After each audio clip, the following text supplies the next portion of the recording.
Muito bem, amigos, chegou agora o momento de juntos estudarmos a Bíblia aqui no programa Encontro com a Vida. Estamos numa série muito especial sobre o livro do profeta Daniel. E para você assimilar bem o conteúdo dessa série, nós preparamos essa revista com todo carinho para você e a sua família. Você que mora no estado de Santa Catarina pode ter essa revista impressa na sua casa sem pagar nenhum centavo por isso. Basta você solicitá-la em nosso site. O nosso endereço na internet é o encontrocomavida.tv. Você acessa o site, preenche o formulário e alguém da equipe vai entregar na sua casa. Ou então você pede pelo nosso WhatsApp, que é o 48 3281 3075. Combinado? É um presente para você. Pastor, e eu que moro fora do estado de Santa Catarina, como eu faço? É muito simples. Peça pelo WhatsApp e nós vamos mandar para você o arquivo digital da revista, tá bem? Não é a revista impressa, mas é o arquivo digital. Então você vai ter todo o conteúdo para você ler aí através de um PDF da revista. Deixa eu fazer mais 2 convites para você. O primeiro deles é que todas as quartas-feiras eu estarei na Igreja Adventista do Perequê. Vai aparecer aqui o endereço para você, a rua, toda quarta, 8 da noite, e você é o meu convidado. Já você que mora em Tubarão e nas cidades vizinhas, aqui em Santa Catarina, todos os domingos, às 8 da noite, eu estou lá na Igreja Central de Tubarão, ao lado do Colégio Adventista. E você é o meu convidado para juntos estudarmos a Bíblia. Ao longo do programa, nós vamos dar para vocês aqui vários endereços dos nossos espaços Novo Tempo. Nesses espaços, todos os sábados às 9 da manhã, essa mesma temática de Daniel está sendo abordada. E você é convidado para estudar com a gente. E todos os domingos, você pode aprender mais desse tema numa igreja adventista perto da sua casa, na região centro-sul de Santa Catarina. Se você não sabe aonde encontrar essa igreja, acesse o nosso site, encontreumaigreja.com.br. Tá ok? Aproveita para solicitar também a sua revista, Daniel, ou as Profecias de Daniel, e você vai ter todo o conteúdo em mãos para aprender mais e mais à vontade do Senhor. Semana passada, terminamos o nosso estudo com uma pergunta. Quem é o chifre pequeno de Daniel, capítulo 7? Hoje, no programa, nós temos a missão de identificar esse chifre. E pode ser que você se surpreenda ao descobrir quem esse chifre aponta, para quem ele aponta e que obra vai acontecer agora em nossos dias. Mas, para avançarmos no estudo, vamos buscar a bênção de Deus orando? Ora comigo. Nosso Pai, muito obrigado por estarmos reunidos mais uma vez e podermos aprender da Tua Palavra. Que o Teu bom e Santo Espírito nos ajude e nos guie para compreendermos o que o Senhor deseja nos revelar através do capítulo 7 de Daniel.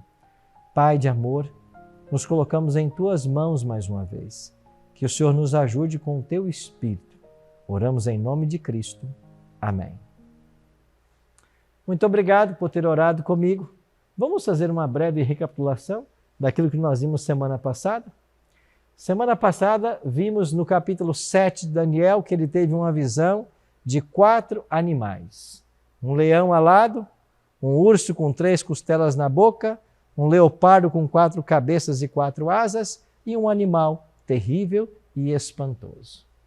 Esses 4 animais, eles estão em paralelo com os 4 metais da estátua do capítulo 2. E eles representam, respectivamente, Babilônia, Medopérsia, Grécia e Roma.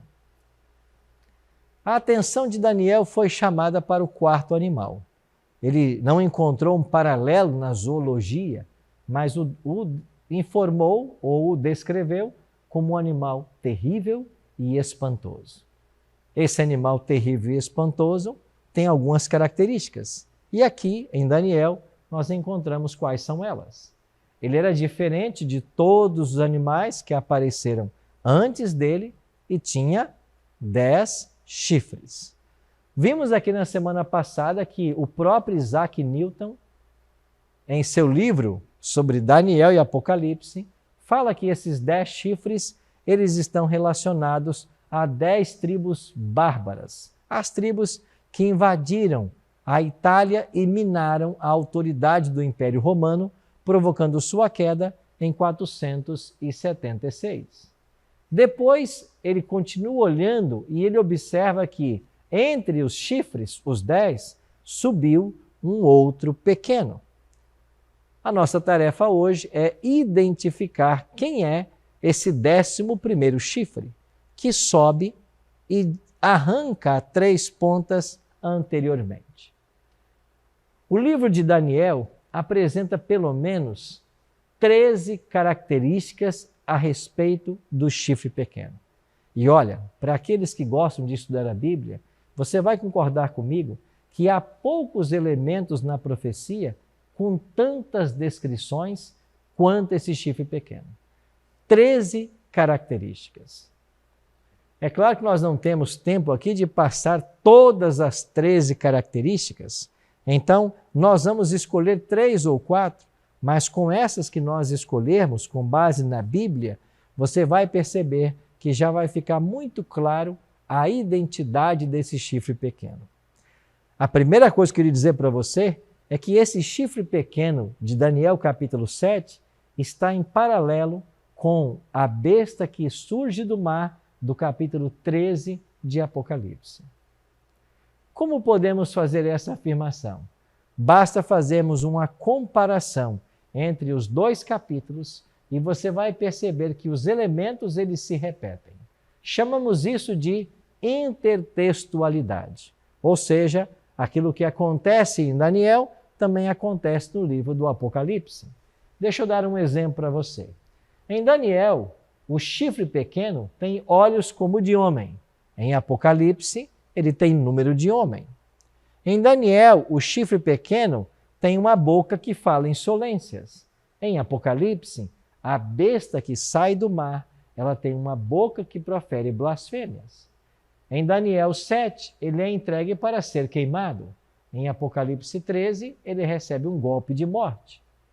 Estamos falando do mesmo poder.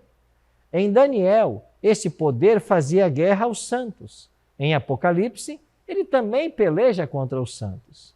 Em Daniel, ele fala palavras contra o Altíssimo. Em Apocalipse, ele blasfema contra Deus. Em Daniel, ele muda os tempos e a lei. Em Apocalipse, ele difama o tabernáculo, aonde estavam a lei de Deus, onde estava a lei de Deus. Em Daniel, ele age por 3 tempos e meio. Em Apocalipse, ele age por 42 meses. E você vai descobrir que 3 tempos e meio ou 42 meses fala do mesmo período profético. Agora, quem é que representa esse chifre pequeno? Quem ele representa? O que disse Isaac Newton? Nesse livro, As Profecias de Daniel e Apocalipse, sabe quem ele aponta como sendo o chifre pequeno? Roma papal. Isso mesmo, Roma papal. Eu pergunto para você, estaria Isaac Newton certo ao afirmar que o chifre pequeno de Daniel capítulo 7 representa Roma papal? O que disse também o grande teólogo protestante Martinho Lutero? Ouça o que ele disse no seu livro, volume 2 de Obras Selecionadas. Agora vêm eles e fazem do Papa um representante do Cristo exaltado no céu. E vários permitiram que o diabo os dominasse a tal ponto que chegaram a crer que o Papa estaria acima dos anjos no céu e lhes daria ordens, o que na realidade são as verdadeiras obras do verdadeiro anticristo. Estariam certos Isaac Newton e Martinho Lutero ao afirmar que o chifre pequeno de Daniel 7 é o poder papal? Pois a nossa tarefa agora é olhar para algumas características das 13 que a Bíblia nos descreve e tentar descobrir se de fato Isaac Newton e Martinho Lutero estariam certos em sua afirmação. Vamos começar então com esta primeira característica que aparece no verso 8. Estando eu a observar os chifres, eis que entre eles subiu outro, pequeno, diante do qual 3 dos primeiros chifres foram arrancados. A história nos mostra que os 10 chifres representavam 10 tribos bárbaras. Mas para que o papado pudesse se estabelecer, estas tribos bárbaras deveriam se submeter ao papado. E 7 delas se submeteram. Mas os érulos, os vândalos e os ostrogodos, não. Essas tribos eram arianas. Elas seguiam os ensinamentos de Árion, um herege que viveu no 2º século, e não se submeteram ao papado. Para que o papado pudesse se estabelecer, ou para que os bispos de Roma pudessem alcançar ali então a hegemonia no poder, era necessário que essas pontas ou tribos fossem expulsas de Roma. E com o apoio das 7 outras tribos, nós vemos exatamente isso. Foi isso que aconteceu. As 3 tribos, os érulos, os vândalos e os ostrogodos, foram expulsas do território de Roma.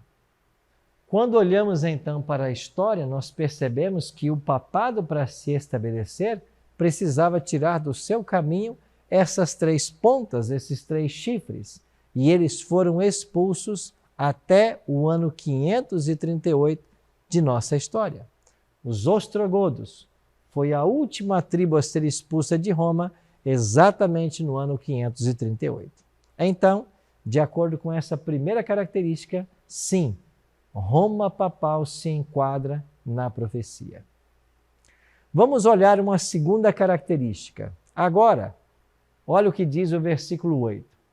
Esse chifre pequeno possuía uma boca que falava com insolência. Quando nós comparamos com o mesmo poder de Apocalipse 13, é dito que foi-lhe dada uma boca que proferia arrogâncias e blasfêmias. Aí vem a pergunta, o que é blasfêmia à luz da Bíblia? Deixemos que Jesus nos diga. Em Marcos 2, 5 a 7, Jesus disse, vendo-lhes a fé, disse Jesus ao paralítico, filho, os teus pecados estão perdoados. Mas alguns escribas estavam assentados ali e arrazoavam em seu coração. Por que fala ele deste modo? Isto é blasfêmia. Quem pode perdoar pecados senão um que é Deus? Cristo foi acusado de haver cometido pecado por perdoar pecados. E os líderes judeus disseram que ele havia blasfemado. De fato, é blasfêmia um ser humano tentar perdoar pecados. Mas Jesus não cometeu esse pecado porque ele é Deus. E ele poderia sim perdoar qualquer pecado. Agora, quando qualquer ser humano pretende perdoar pecados no lugar de Deus, esse blasfema. Agora, olha o que diz o cânon católico no Concílio de Trento, na página 440. Na confissão, o sacerdote tem o poder de confessar todos os crimes cometidos depois do batismo. E quando um criminoso confessa seus pecados ao sacerdote, todos os crimes não são somente perdoados, mas destruídos, e o criminoso se torna uma nova pessoa, um santo. Não é isto uma pretensão humana de querer perdoar pecados? Você acha que existe algum ser humano nessa terra que tem o poder de perdoar pecados? O que mais a Bíblia nos diz? Porquanto há um só Deus e um só mediador entre Deus e os homens. Quem é Ele? Cristo Jesus. Paulo está ensinando em 1 Timóteo 2,5 de que só existe um mediador. Quando a Igreja Romana tenta colocar Maria e todos os seus santos como mediadores, isto é uma blasfêmia. Porque Maria, Pedro, Paulo, Tiago, João, por mais santos que tenham sido estes homens, eles estão no pó da terra, esperando a volta de Jesus, quando então ressuscitarão. Essa é a doutrina bíblica da ressurreição. Em Apocalipse capítulo 22, verso 12, Jesus disse claramente: eis que venho sem demora, e comigo está o galardão que tenho para retribuir a cada um segundo as suas obras. Quando Cristo voltar, o galardão está com ele. Isso quer dizer que ninguém já recebeu o galardão. Ninguém foi para o céu, com exceção dos personagens que a Bíblia menciona por nome: Moisés, Elias e Enoque. Esses três a Bíblia menciona que eles foram, mas a Bíblia faz silêncio com relação aos santos assentidos por todos nós, como estes que eu mencionei. Então, meus amigos, somente Cristo pode perdoar pecados. João falou a mesma verdade. Se confessarmos os nossos pecados, Ele, Jesus, é fiel e justo para nos perdoar os pecados e nos purificar de toda injustiça. João está ensinando de que só Jesus tem o poder de perdoar pecados. A doutrina da confissão auricular, que atribui ao sacerdote poder de perdoar pecados, é uma blasfêmia. E se você não quer cometer blasfêmias, você não vá a um confessionário, a um consistório, esperando que um ser humano que também é pecador perdoe você. Mas, pastor Arilton, a Bíblia não ensina que nós devemos perdoar os pecados uns dos outros?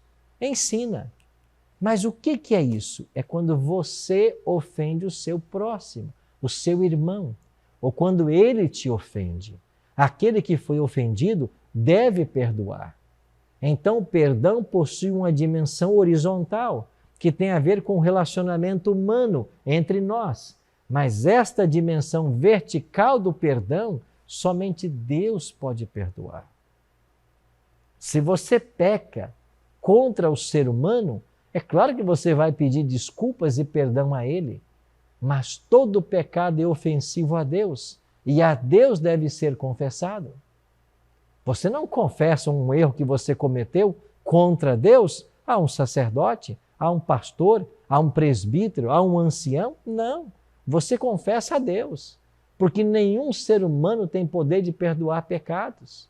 Somente Cristo é o nosso advogado junto ao Pai. Só Ele tem poder de perdoar pecados. O que mais é blasfêmia? Olha o que Jesus ensinou em João 10:30. Eu e o Pai somos um. Novamente pegaram os judeus em pedras para lhe atirar. Disse-lhe Jesus: tenho-vos mostrado muitas obras boas da parte do Pai. Por qual delas me apedrejas? Por qual delas me apedrejas? Responderam-lhe os judeus: não é por boa obra que te apedrejamos, e sim por causa da blasfêmia, pois sendo tu homem, te fazes Deus a ti mesmo.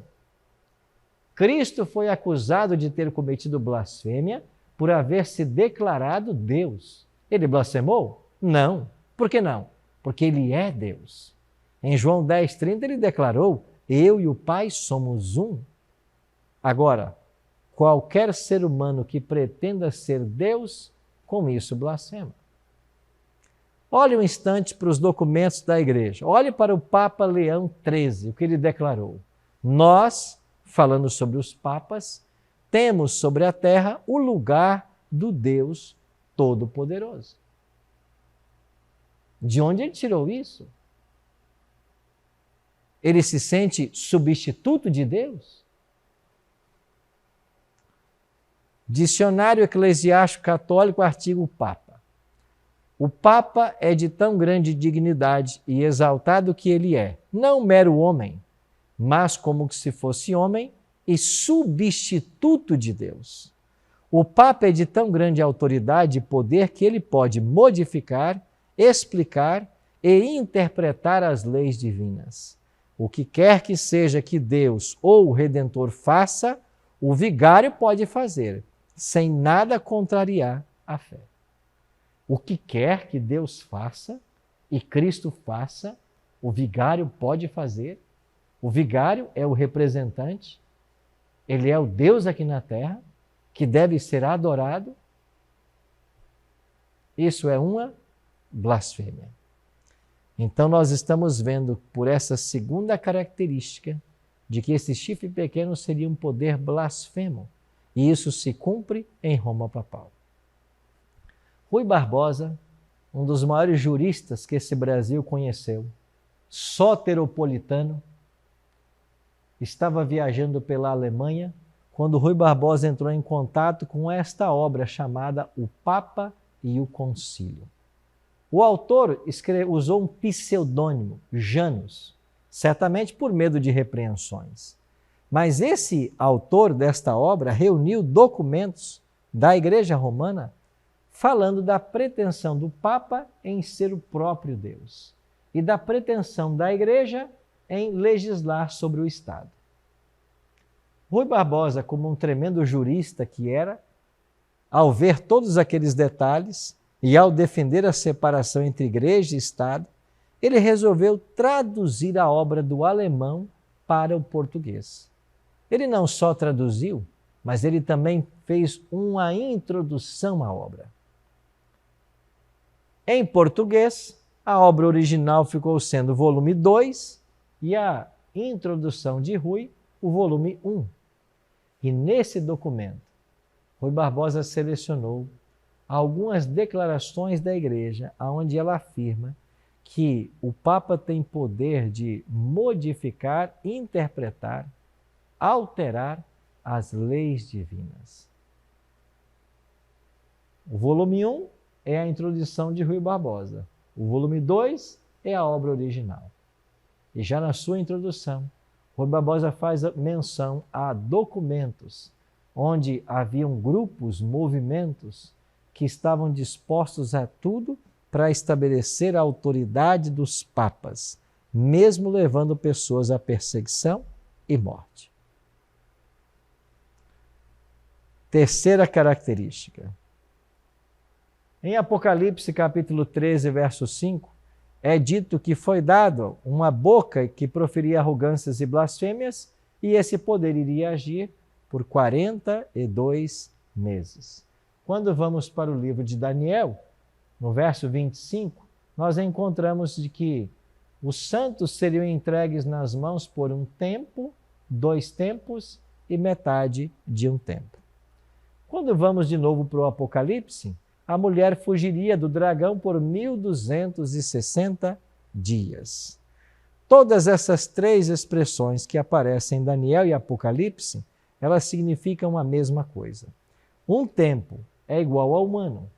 3 tempos e meio, 3 anos e meio. 3 anos e meio somam 42 meses. E 42 vezes 30 somam 1260. Então, um tempo, 2 tempos e metade de um tempo, 42 meses ou 1260 anos, anos, falam de um mesmo período. De um período onde o poder papal estaria atuando. Quando nós olhamos para a história, nós descobrimos que no ano 533 de nossa era, o imperador de Roma Oriental, Justiniano, baixou um decreto colocando o bispo de Roma como cabeça de todas as igrejas.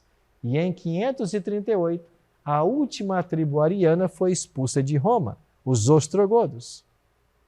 Então foi aqui, em fevereiro de 538, que o papado começa o seu domínio temporal. E se nós somarmos 1.200 anos na história, nós iremos exatamente até o dia 15 de fevereiro de 1798. E nesse dia o que acontece? A prisão do Papa Pio VI.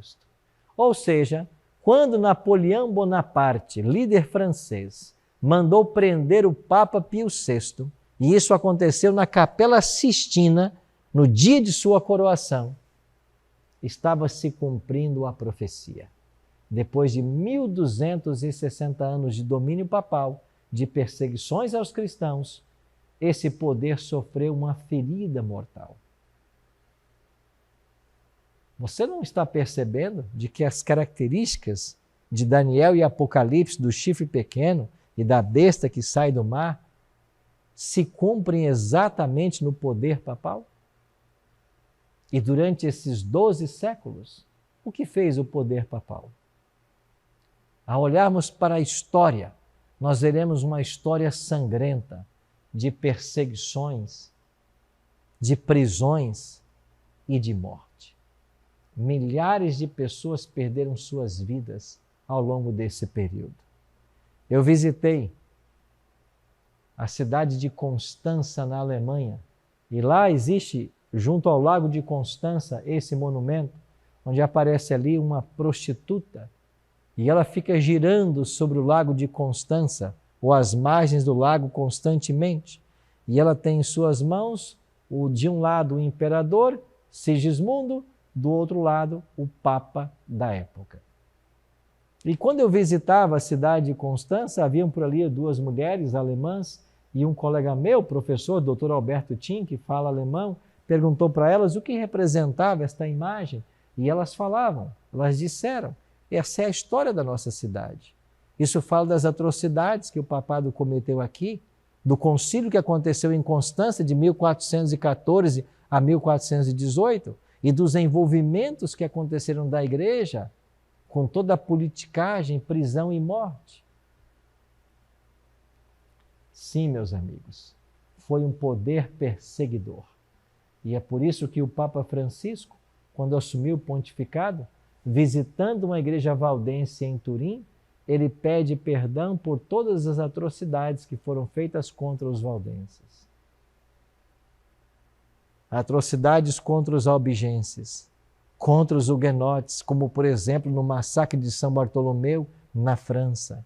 Sim, foi um poder perseguidor e ceifou a vida de milhares de pessoas. Uma última característica. Este poder cuidaria em mudar os tempos e a lei de acordo com Daniel 7:25. Sabe o que fez Roma Papal? 3 mudanças na lei. E quando você compara as Escrituras Sagradas com o Catecismo, você descobre essas mudanças.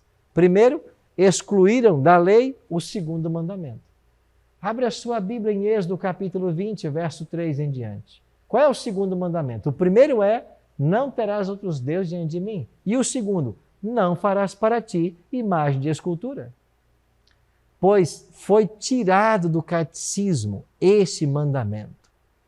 E a igreja ensina as pessoas a adorar ídolos, a se prostrarem diante de imagens de barro, de gesso, de madeira. Alteraram a lei de Deus, ou pelo menos tentam alterar.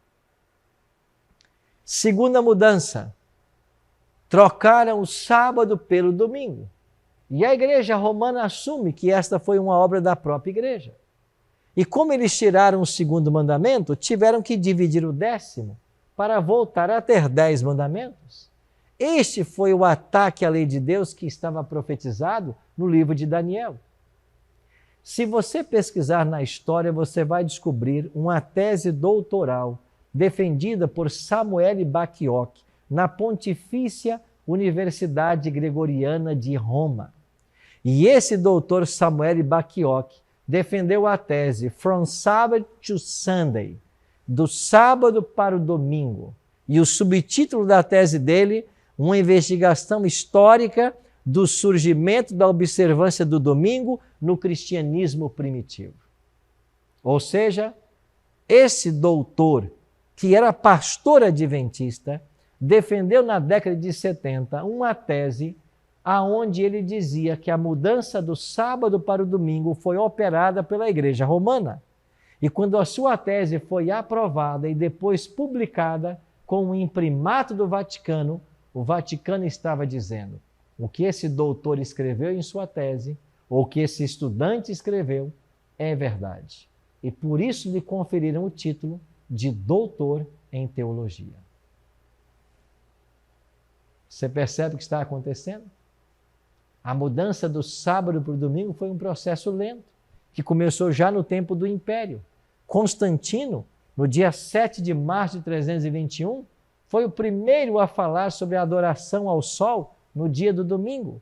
Olha o que dizia o decreto de Constantino: devem os magistrados e as pessoas residentes nas cidades repousar e todas as oficinas ser fechadas no venerável dia do sol. Qual é o dia do sol? O domingo. Em inglês, Sunday. A Igreja Romana, que substituiu o Império Romano, dá prosseguimento a esta mesma obra. E hoje se ensina no catecismo. Nós santificamos o domingo porque nele Jesus ressuscitou. Quem disse porque Jesus ressuscitou no domingo, ele fez dele um dia santo? A Bíblia não ensina isso. O apóstolo Paulo, que se converteu mais de 3 anos depois da morte de Cristo, continuou a guardar o sábado. Olhe para Atos 16:13, Atos 17:2, Atos 18:4. É isso que a Bíblia ensina. O sábado continuou sendo guardado, não domingo. Nessa tese doutoral, Samuel Bacchiocchi diz que até o 3º e 4º século da era cristã, as igrejas observavam o sábado, mas a igreja romana lentamente foi deixando a Bíblia de lado e colocando no seu lugar o catecismo, os dogmas, as tradições. Resultado, hoje o mundo protestante segue as pegadas da igreja romana, santificando um dia que a Bíblia não santifica. Talvez eu esteja falando para um protestante, para um evangélico, para um pentecostal, ou para você católico. Pessoas sinceras que estão buscando conhecer a verdade, que desejam o céu. Essa verdade tem que chegar aos seus ouvidos. Ela tem que ser abraçada no seu coração. Ela tem que ser alcançada na sua vida.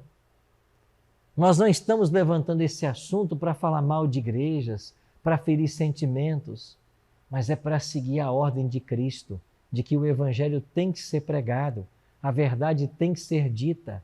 E como Jesus afirmou em João 8,32, conhecereis a verdade, e a verdade vos libertará. Você quer hoje ser liberto por Cristo? Você precisa entender essas verdades e entender que esse chifre pequeno da profecia faria uma obra contra Deus. Sim, meu amigo, sim, minha amiga. Que seja essa a sua resposta ao convite que Jesus faz hoje. Eu e você precisamos conhecer plenamente a verdade como ensinada nesse livro. Precisamos nos pautar por ela e precisamos ser libertos de todo engano, de toda tradição, de todo ensino que confronta aquilo que a palavra ensina. Se é o seu desejo hoje tomar essa decisão ao lado de Jesus, queria convidar você a orarmos agora e a colocarmos a nossa vida mais uma vez diante do altar do Senhor. Ora comigo? Nosso Pai Celeste, muito obrigado pelas verdades que a Tua Palavra trouxe para nós hoje. Nos ajuda, Pai, a entendermos que esse chifre pequeno ainda atua hoje, pregando a mentira e separando os homens do Senhor, colocando no meio da nossa relação contigo pessoas que estão mortas e não podem fazer nada por nós. Nos ajuda, Pai, a nos libertarmos completamente do erro, da ignorância, para te servir de todo o coração. Abençoe esse amigo, essa amiga que ora comigo agora. Que a tua bênção alcance a todos eles. Te peço isso em nome de Jesus. Amém.